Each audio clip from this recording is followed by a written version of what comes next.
تو بیٹا اللہ تعالیٰ نے کفار سے مقابلے کے لیے تعداد میں کمی کر دی تاکہ جن کو 10 کفار سے لڑنے میں پریشانی محسوس ہو رہی تھی اور وہ ہمت اور بلند حوصلے کے ساتھ دشمن سے مقابلہ کریں، اور ان کی ہمت کو اللہ تعالیٰ نے اس طرح سے بڑھا دیا ہے، اور مسلمانوں سے ذمہ داری کا بوجھ جو تھا اللہ تعالیٰ نے ہلکا کر دیا، وہ اس طرح سے ہلکا کر دیا کہ ایک مسلمانوں کو 2 کفار سے لڑنے کا کہا گیا ہے۔ یعنی پچھلی آیت مبارکہ میں جس طرح سے اللہ تعالیٰ نے ایک مسلمان جو تھا وہ 10 کفار کے ساتھ مقابلہ کر سکتا تھا، ان میں اتنی جرت، اتنی ہمت تھی، وہ توکل علی اللہ پر تھے، تو اس آیت مبارکہ میں اللہ تعالیٰ نے اب اس بوجھ کو ہلکا کر دیا اور کہا ہے کہ ایک مسلمان جو ہے وہ 2 کفار سے لڑنے کا ہمت رکھ سکتا ہے، اور فرمایا ہے کہ اگر وہ 100 ثابت قدم رہنے والے ہوں گے تو 200 پر غالب رہیں گے، اسی طرح سے اگر 1000 ہوں گے تو خدا کے حکم سے 2000 پر غالب رہیں گے۔ یعنی جس طرح پچھلی آیت مبارکہ میں اس جو تھا ایک کو 10 سے ملٹیپلائی کیا گیا تھا، اسی طرح سے اس آیت مبارکہ میں اس میں تخفیف کی گئی ہے، کمی کی گئی ہے، اور ان کی ہمت اور جرت کو دیکھتے ہوئے اب اس کو 2 پر ملٹیپلائی کر دیا گیا ہے، یعنی 1 ملٹیپلائی 2، تو اس طرح سے وہ اس کا مقابلہ کریں گے۔ اور یہ بھی واضح کیا گیا ہے کہ جو لوگ میدان میں ڈٹے رہتے ہیں اور ثابت قدمی کا مظاہرہ کرتے ہیں تو اللہ تعالیٰ ان کو کبھی بھی جو ہے وہ تنہا نہیں چھوڑتا ہے اور ہر حال میں ان کی مدد فرماتا ہے۔ آتے ہیں آیت نمبر 66 کی طرف 67 کی طرف۔ ما کانا نہیں ہے للنبی جی نبی کے لیے ان یکونو کہ ہوں لاہو اس کے پاس اسرا قیدی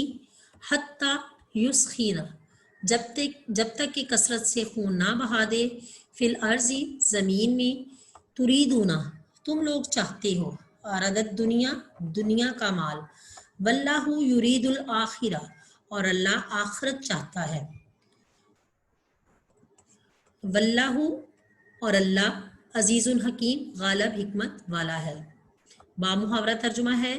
پیغمبر صلی اللہ علیہ وآلہ وسلم کو شایع نہیں کہ اس کے قبضے میں قیدی رہیں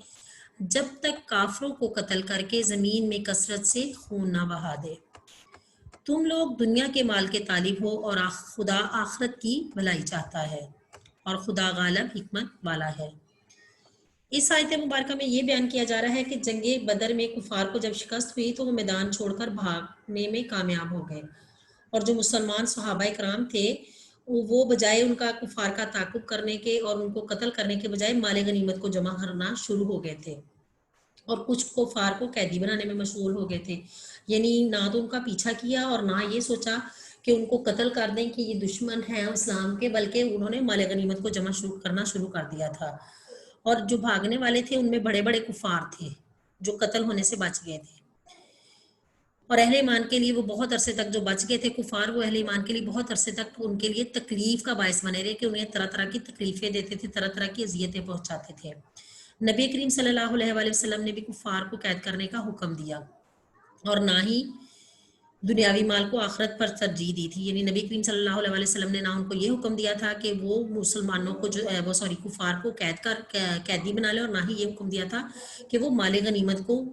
دنیاوی مال کو جو ہے وہ آخرت پر ترجیح دیں۔ تو اللہ تعالیٰ نے اس آیت مبارکہ میں آپ صلی اللہ علیہ وآلہ وسلم کے ذریعے صحابہ کرام پر ناراضگی کا اظہار کیا ہے، اور اہل ایمان کو یہ کہا ہے کہ ان کے لیے یہ ہرگز مناسب نہیں تھا کہ کفار کی طاقت کو پوری طرح کچل دینے سے پہلے ہی انہیں قیدی بنا دیں۔ حالانکہ مسلمان جو صحابہ کرام تھے ان کو چاہیے تھا کہ مسلمان جو کے ساتھ جو کفار جنگ کے لیے آئے تھے ان کا ڈٹ کر مقابلہ کرتے، اور ان کا ڈٹ کر مقابلہ کرنے کے بعد اسلام دشمنوں کو ختم کر دیتے، بلکہ انہوں نے دنیا کے مال کو ترجیح دی اور آخرت کے مال کو چھوڑ دیا، جبکہ اللہ تعالیٰ بہت بلند حکمت والا ہے،